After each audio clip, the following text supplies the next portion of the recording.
ये मोहम्मद शहाबुद्दीन का बेटा मोहम्मद ओसामा है, जिसको सीवान जिले की एक विधानसभा सीट से लालू यादव ने अपनी पार्टी का प्रत्याशी बनाया है। हाँ, वही शहाबुद्दीन जिसने चंदा बाबू के दो बेटे गिरीश और सतीश को किडनैप कर तेजाब से नहलाकर मार दिया था। मतलब लालू यादव अब उन मुगलों के लिए फ्रंट फुट पर खेल रहे हैं जो हिंदुओं के बर्बरता से हत्याओं के लिए देश भर में जाने जाते हैं। ये एक सोशल मीडिया यूजर की पीड़ा है। आरजेडी में शहाबुद्दीन का बेटा शामिल हो गया है और उसके शामिल होते ही आरजेडी ने उसको रघुनाथपुर विधानसभा सीट से अपना उम्मीदवार बना दिया है। और उसके उम्मीदवार बनते ही सोशल मीडिया पर लोग अब बिहार के वो पुराने दिन याद करने लगे हैं और आरजेडी से ये सवाल पूछ रहे हैं कि क्या ओसामा को टिकट देकर आरजेडी बिहार में फिर से वो जंगल राज वापस लाना चाहती है।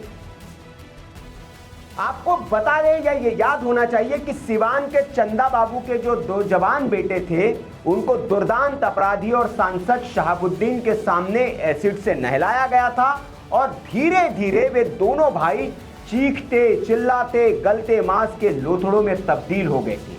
तीसरे भाई राजीव को नहीं मारा गया था क्योंकि उसे छोड़ दिया गया था ताकि वो इस खौफनाक मंजर को सबको बताए और दहशत का सिलसिला जारी रहे। लेकिन जब चंदा बाबू ने अपने बेटों की हत्या का केस दर्ज करने का फैसला किया और डटे रहे, तब एकमात्र चश्मदीद गवाह तीसरे भाई राजीव को भी गोलियों से भून डाला गया था।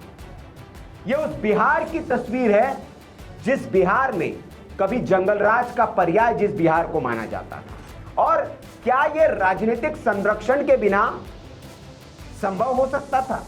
और क्या आरजेडी उन पुराने दिनों को वापस लाना चाह रही है? यह सवाल सोशल मीडिया पर तैर रहे हैं। लेकिन जो नई पीढ़ी है, जो आज की पीढ़ी है, जिन्हें पता नहीं है, उनको यह जानना बहुत जरूरी है कि शहाबुद्दीन कौन था जिसके खौफ से सीवान कभी कांपा करता था। और कहा तो यह भी जाता है कि उस दौर में डीजीपी की भी इतनी हिम्मत नहीं हुआ करती थी कि वो सीवान में शहाबुद्दीन के इलाके में चला जाए। शहाबुद्दीन वो नाम जो एसपी को सड़क पर दौड़ाता था और उसके पीछे उसकी गाड़ियां दौड़ती थी, वो खौफ शहाबुद्दीन का था। और उस खौफ को अब क्या फिर आरजेडी वापस लाना चाहती है? ये भारतीय जनता पार्टी भी पूछ रही है। हालांकि ये जो कदम उठाया गया है, तेजस्वी यादव ने अपनी सत्ता को मजबूत करने के लिए, अपनी सत्ता को पाने के लिए उठाया गया है। क्योंकि सीवान के लोग जो है शहाबुद्दीन को किसी गॉड की तरह पूजा करते थे, गॉड फादर की तरह पूजा करते थे। मतलब आप उस दौर के किसी पत्रकार से पूछेंगे तो आपको बताएगा कि शहाबुद्दीन का खौफ इतना था कि सीवान की एक दुकान ऐसी नहीं थी जहां पर शहाबुद्दीन की तस्वीर न लगी हो। और यह उसके खौफ का पर्याय था। लोकतंत्र में राष्ट्रपति और प्रधानमंत्री की तस्वीर हर दफ्तर में होनी जरूरी होती है, लेकिन सीवान में नियम था कि शहाबुद्दीन की तस्वीर हर दुकान में लगी होनी चाहिए। जिस दुकान में तस्वीर नहीं मिलती थी, उस दुकान का और वहां के लोगों का क्या हश्र होता था, यह आप समझ सकते हैं। टेरर ऐसा था कि शहाबुद्दीन जब चुनाव लड़ने के लिए चुनावी मैदान में उतरता था तो दूसरे दल के प्रत्याशी का या और दूसरे दल का कोई झंडा अपने घर पे नहीं लगा पाता था। पूरे सीवान में झंडा नहीं लगता था। यह उस शहाबुद्दीन का खौफ था और उसका बेटा अब आरजेडी की ओर से चुनावी मैदान में। हालांकि जिन मुसलमानों को रिझाने के लिए तेजस्वी यादव और आरजेडी ने फैसला लिया है, उसी मुसलमान समाज के कुछ लोग इसे पॉलिटिकली स्टंट बता रहे हैं और कह रहे हैं कि ये अगर इस बार शहाबुद्दीन के बेटे को जिता दिया गया और आरजेडी को सिर्फ इस नाम पर वोट दे दिया गया क्योंकि उन्होंने शहाबुद्दीन के बेटे को टिकट दिया है, तो मुसलमान कभी पॉलिटिकली मजबूत नहीं हो पाएगा। क्योंकि बीजेपी को हराने के लिए यह सब किया जा रहा है। लेकिन जिस हिना शहाब यानी शहाबुद्दीन की पत्नी को आरजेडी ने 2024 में सीवान से हराने में पूरी भूमिका निभाई, आरजेडी ने अपना उम्मीदवार उतारा, वोट कटवाए, जिससे हिना शहाब हार गई, वो अब सो कॉल्ड सेक्युलरिज्म के नाम पर मुसलमानों को एकजुट होने के लिए कह रहे हैं। तो मुसलमान ये अब कह रहे हैं कि अगर इस बार आरजेडी को इस सो कॉल्ड सेक्युलरिज्म के नाम पर और बीजेपी के नाम पर हराने के नाम पर इनको दिया, तो मुसलमान कभी पॉलिटिकली मजबूत नहीं हो पाएगा। उनका इशारा है कि AIMIM को आप वोट करिए, क्योंकि वो असली मुसलमानों के नेता है। जो वो बिहार के मुसलमान है वही ये बात कर रहे हैं। अब थोड़ा सा आपको ये जानना चाहिए कि जिस शहाबुद्दीन के नाम पर इतनी बातें की जा रही है वो कौन था, थोड़ा सा उसके बारे में जान लीजिए। आज हम आपको वीडियो में अपने बता दें। दरअसल सीवान की धरती पहले शहाबुद्दीन के लिए नाम से नहीं जानी जाती थी। उसी सीवान की धरती से इस देश के पहले राष्ट्रपति राजेंद्र प्रसाद आते हैं, वो उनकी धरती है। इसी धरती पर शहाबुद्दीन जैसा एक बाहुबली और क्रूर आदमी पैदा हुआ। ये वो दौर था जब बीजेपी और कम्युनिस्ट पार्टी के बीच संघर्ष का सिलसिला शुरू हुआ था। शहाबुद्दीन उन दिनों खून खराबे के लिए जाना जाता था। 1986 जब पहली बार शहाबुद्दीन पर हुसैनगंज के थाने में FIR दर्ज की गई थी, उस वक्त शहाबुद्दीन की उम्र सिर्फ 19 साल की थी। सोचिए, 19 साल की उम्र में उसने अपराध की दुनिया में कदम रख दिया था और उसके बाद अपराध की दुनिया में उसने वो पहचान बनाई कि सीवान में उसके नाम का सिक्का चलने लगा और दहशत होने लगी। चोरी, डकैती, हत्या, अपहरण, रंगदारी, दंगा जैसे दर्जन से ज्यादा मामले उस पर दर्ज होते चले गए। सीवान का सुल्तान उसको कहा जाने लगा। लेकिन ये क्या अपराध और राजनीति के संगम के बिना संभव हो पाता है? बिल्कुल नहीं। राजनीति और अपराध का ऐसा संगम हुआ कि शहाबुद्दीन पैदा हुआ।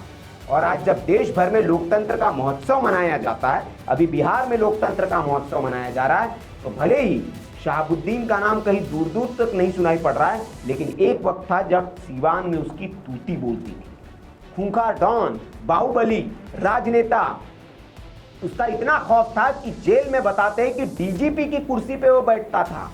माफ करिएगा, जेल के जो जेलर होते थे उनकी कुर्सी पर बैठता था और वहीं पर दरबार लगा करता था। वो अदालतें लगाता था अपनी, और उसकी अदालत में जो फैसला हो गया उसको काटने की हिम्मत किसी में नहीं होती थी, क्योंकि उसका फैसला अगर किसी ने नहीं माना तो उसकी मौत तय मानी जाती थी। तो ये शहाबुद्दीन अपने दौर में करता था। ये जंगल राज का किस्सा है जो मैं आपको बता रहा हूँ। उसने अपने राजनीतिक जीवन की शुरुआत जब की तो तिहाड़, हालांकि आपको ये भी बता दें कि शहाबुद्दीन की मौत बहुत बुरी हुई। तिहाड़ जेल में बंद था वो, और कोरोना के कारण उसकी 2021 में दिल्ली में मौत हो गई। उस शहाबुद्दीन को वो जमीन भी दफन करने के लिए सीवान की जमीन तक नसीब नहीं हुई। उसको सीवान की उस जमीन में अपनाया तक नहीं। वो हालात पैदा हुए कि सीवान की जमीन ने अपने अंदर उसको दफन नहीं होने दिया, इस दुर्दांत को। अब शहाबुद्दीन जो है उसका अपराध से राजनीतिक का सफर जो है वो कैसे रहा, तो सबसे पहले हुसैनगंज थाने की पुलिस ने, जैसे मैंने बताया, कि उसको A कैटेगरी का हिस्ट्री शीटर घोषित करके रखा था। राजनीति में उसके कदम रखने का किस्सा भी बहुत रोचक है। दरअसल ये वो दौर था जब 1990 में सितंबर का महीना था। सोमनाथ से भारतीय जनता पार्टी के नेता लालकृष्ण अडवाणी ने राम रथ यात्रा निकाली थी।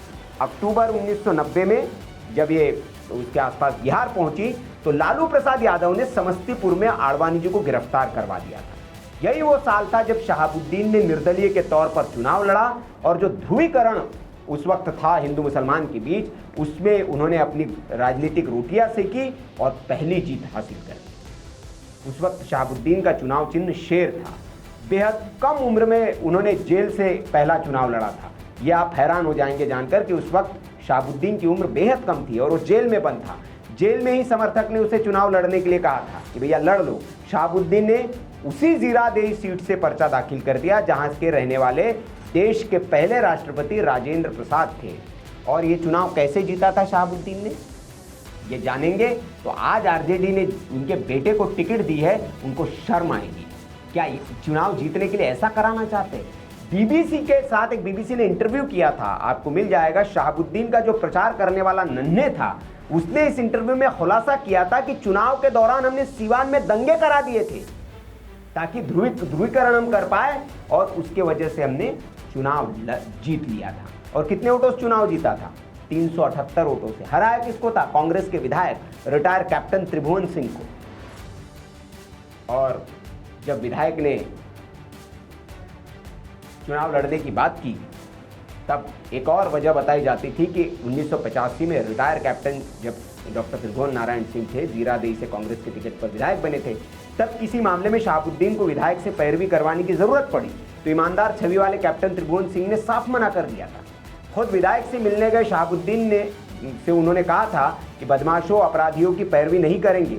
इसके बाद ही किसी मामले में शहाबुद्दीन को जेल जाना पड़ा और जहां उसके साथियों ने राजनीति के मैदान में त्रिभुवन सिंह के खिलाफ उतरने के लिए शहाबुद्दीन को तैयार कर दिया। मतलब जिस विधायक ने इनको मना किया था उसी के खिलाफ इन्होंने जेल से रहते हुए चुनाव जीता और राजनीति में कदम रखता। उसके बाद उनका कद बढ़ता गया और जब कद बढ़ा तो लालू प्रसाद यादव ने देखा कि ये आदमी जो है अपने राजनीति के लिए ठीक है, तो उनको अपना लिया और फिर फिरौती के जो कई हाई प्रोफाइल मामले, अपहरण, मर्डर से जुड़े कई मामलों में शहाबुद्दीन को नामजद किया गया। लेकिन राजनीतिक संरक्षण में वो क्राइम सिंडिकेट चलाता रहा। शहाबुद्दीन का रुतबा देख लालू प्रसाद ने मौका देखा और जनता दल की युवा इकाई में शामिल करा दिया। फिर उसकी ताकत और दबंगई पर परवान चढ़ने लगी। 1995 में शहाबुद्दीन ने जनता दल के टिकट पर फिर विधानसभा का चुनाव जीता। 96 ने लोकसभा का टिकट थमा दिया, फिर जेल से विधानसभा पहुंचा और इस तरह शहाबुद्दीन संसद पहुंच गया। 1997 की बात है, लालू प्रसाद यादव ने जब राष्ट्रीय जनता दल बनाया तो शहाबुद्दीन को पार्टी में जगह मिल गई। बिहार में राष्ट्रीय जनता दल की सरकार बनी तो शहाबुद्दीन की ताकत सत्ता के साथ मिलकर कई गुना और बढ़ गई। फिर तो सीवान की हर गली में शहाबुद्दीन के कटआउट लगाए जाने लगे। जिले में अपनी समानांतर स्थापित कर ली, अदालतें लगाकर लोगों के फैसले करने लगा। भूमि विवाद, मतलब जो जमीन जो अभी वो चल रहा है ना कि होटल के बदले भैया ठेके के बदले ज़मीन, नौकरी के बदले ज़मीन, ये मॉडल वहीं से आया। तो जो ज़मीन के विवाद होते थे उसका निपटारा या फिर कोई भी ऐसा मामला हो शहाबुद्दीन तय करता था। वो ये तय करता था कि डॉक्टर कितनी फीस लेंगे, ज़िले में कौन कितनी फीस लेगा, ये तय शहाबुद्दीन करता था। अब ये हाल था वहाँ पर। और एक आरजेडी सरकार के खिलाफ People's Union for Civil Liberties ने साल 2001 में एक सरकारी रिपोर्ट जारी की थी। इस रिपोर्ट में इस बात का खुलासा था कि राष्ट्रीय जनता दल की सरकार खुलेआम शहाबुद्दीन को संरक्षण दे रही है।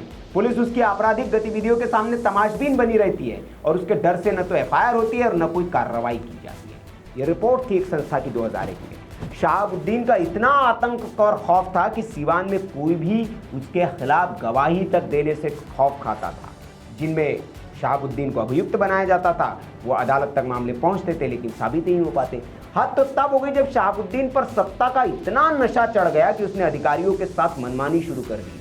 थाने में घुसकर, एक मामला है, एक वरिष्ठ पत्रकार, उनका इंटरव्यू आप सुनेंगे तो एक द पिंच चैनल पर वो इंटरव्यू पड़ा हुआ है, उसमें आप सुनेंगे तो उसमें उन्होंने खुलासे किए हैं शहाबुद्दीन के बारे में कि थाने में घुसकर थानेदार के सामने एक व्यक्ति को थाने में शहाबुद्दीन ने गोली मार दी थी और उस मामले में एफआईआर दर्ज हुई। कई अधिकारियों के साथ वो मारपीट करता था, पुलिस वालों को पीटता था।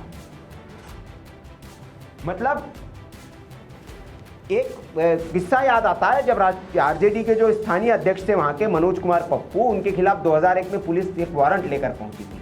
तब शहाबुद्दीन ने पप्पू को, जो अधिकारी पकड़ने पहुंचे थे, संजीव कुमार को एक थप्पड़ जड़ दिया था और दूसरे पुलिस वालों की पिटाई कर दी थी। इससे सख्ते में आए पुलिस महकमे में मनोज और शहाबुद्दीन को पकड़ने के लिए शहाबुद्दीन के घर पर छापेमारी की थी, जिसमें यूपी पुलिस ने भी मदद की थी। उस दौरान शहाबुद्दीन और पुलिस के बीच भयंकर जंग के हालात बन गए थे। इसमें 2 पुलिस वाले और 10 लोगों की मौत हुई थी फायरिंग में, क्रॉस फायरिंग में। पुलिस की गाड़ियां फूंक दी गई थी। पुलिस को मौके से तब 3 AK-47 राइफलें मिली थी। शहाबुद्दीन और उसके साथी वहां से भाग निकले थे। फिर कोर्ट के आदेश पर अस्पताल से उसे जेल भेजा गया और फिर उसने चुनाव जीत लिया। सीपीआई माले के कार्यकर्ता के अपहरण और हत्या के मामले में 2004 के लोकसभा चुनाव में 8 महीने पहले शहाबुद्दीन को पुलिस ने गिरफ्तार कर लिया था। सत्ता और दबंगई का ऐसा साथ उसे मिला कि चुनाव आते ही उसको अस्पताल में शिफ्ट कर दिया जाता था, जहां वो लोगों से मिलता, चुनाव की तैयारी करता, अधिकारियों और नेताओं को फोन पर निर्देश देता था। इस हालात में पटना हाईकोर्ट को हस्तक्षेप करना पड़ा और सरकार को निर्देश देने पड़े कि शहाबुद्दीन को वापस जेल भेजे। और फिर 2004 के चुनाव में शहाबुद्दीन पर 500 से ज़्यादा बूथ लुटवाने के आरोप लगे। आज वोट चोरी की बात होती है, लेकिन 2004 जब इस देश में मनमोहन सिंह की सरकार बनी थी, UPA 1, तब 500 से ज़्यादा बूथ लुटवाने के आरोप इस शहाबुद्दीन पर लगे थे, आरजेडी के शहाबुद्दीन पर। और इसके बावजूद वो सीवान से लोकसभा का सांसद बन गया। कोई कार्रवाई नहीं। उसके घर से पाकिस्तान में बने हथियार और सेना के उपकरण तक मिले थे इस शहाबुद्दीन को, और उसके बेटे को आरजेडी ने अब टिकट दी है। पुलिस ने फिर उसके खिलाफ ताबड़तोड़ मुकदमे दर्ज शुरू करने बिहार पुलिस की स्पेशल टीम ने 2005 में दिल्ली में शहाबुद्दीन को गिरफ्तार कर लिया, क्योंकि इससे पहले सीवान में जो है शहाबुद्दीन के पैतृक घर पर छापे में अवैध जो ऑटोमेटेड हथियार थे वो इसके साथ ही सेना के नाइट विजन डिवाइस और पाकिस्तानी फैक्ट्री में बने हथियार मिले थे। इसके बाद कोर्ट में शहाबुद्दीन के खिलाफ कई मामले शुरू हुए और उसे उम्र कैद की सज़ा सुनाई गई। 2009 में कोर्ट ने शहाबुद्दीन के चुनाव लड़ने पर फिर रोक लगा दी, क्योंकि वो तो जेल में भी रह के चुनाव जीत जाता था। फिर उसने अपनी पत्नी हिना शहाब को पर्चा भरवा दिया। हालांकि वो चुनाव नहीं जीत पाई, 4 बार सांसद रहा, ये 2 बार विधायक रहा, लेकिन दिल्ली के तिहाड़ जेल में कई मामलों में सज़ा काटते काटते कोरोना के कारण उसकी दर्दनाक मौत हुई। बेटे ओसामा जो है, जिसको अभी टिकट मिला, ओसामा शहाब, उसने अपने पिता का शव, इस दुर्दांत अपराधी का शव जो है सिवान ले जाने की गुहार लगाई, लेकिन उसे मंजूरी नहीं मिली, क्योंकि वो दौर कोविड का दौर था और वहीं पर दिल्ली में उसको 2 गज जमीन मिली, सिवान में उसको जगह तक नहीं। अब मोहम्मद शहाबुद्दीन का नाम जो है और उसकी पहचान राजद के लिए दोधारी तलवार की तरह। ओसामा शहाब को उसने टिकट तो दे दी है, लेकिन ओसामा शहाब के साथ उसके पिता का जो दर्दनाक और दुर्दांत जो इतिहास है वो भी जुड़ा है। बिहार की जनता को जब ओसामा दिखेगा शहाबुद्दीन याद आएगा, उसका आतंक याद आएगा कि कैसे वो उसने तेजाब से 2 नौजवान लड़कों को नहला दिया था। और मुसलमानों को भी ये याद रखना चाहिए, जो खुश हो रहे हैं इसको टिकट मिलने पर कि शहाबुद्दीन साहब के बेटे को टिकट मिला है, कि अपराधी किसी जाति बिरादरी का नहीं होता है। जब अपराध करता है तो उसके खौफ में सब आते हैं। तो अब भारतीय जनता पार्टी भी ये सवाल पूछ रही कि क्या ऐसे अपराधी के बेटे को जो है वो आप टिकट देकर क्या साबित करना चाहते हैं। ऑल इंडिया मुस्लिम जमात के राष्ट्रीय अध्यक्ष मौलाना शहाबुद्दीन रिजवी भी कह रहे हैं कि मुसलमानों को तो इस्तेमाल कर रहे सिर्फ आरजेडी के लोग, और सीवान की सड़कों पर कभी एसपी को भगाने वाले जो शहाबुद्दीन हैं, दौड़ाने वाले, पुलिस को दौड़ाने वाले शहाबुद्दीन हैं, उनके बेटे को फिर टिकट देकर एक अब बिहार में बीजेपी कह रही कि क्या वही दिन वो वापस लौटाना चाहते हैं। इसका जवाब तेजस्वी और लालू प्रसाद यादव को देना चाहिए। आपको क्या लगता है इस खबर पर? आप अपनी राय जरूर दें। हमने बताने की कोशिश की कि जिसको आज टिकट दिया गया है आरजेडी की ओर से, जिस जंगल राज का आरजेडी पर आरोप लगता था, क्या वो फिर से जंगल राज वापस लाना चाहते हैं? बीजेपी का यह आरोप है। आपकी इस पर क्या राय है? कमेंट करके आप जरूर बताएं। वीडियो अच्छा लगा तो लाइक करें, शेयर करें। वैसी खबरों के लिए आप देखते रहिए वीके न्यूज। वीके न्यूज, राष्ट्र के नाम।